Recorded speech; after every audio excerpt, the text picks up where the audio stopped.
cute mong ngumiti. Ikaw ba yung bagong kaklase ko? Pwedeng tumabi? Hi, ako nga pala si Jazz. By the way, anong pangalan mo? Pwede bang maas?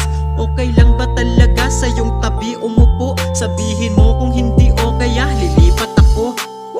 Sa klase ay kailangan kong mag-ingay.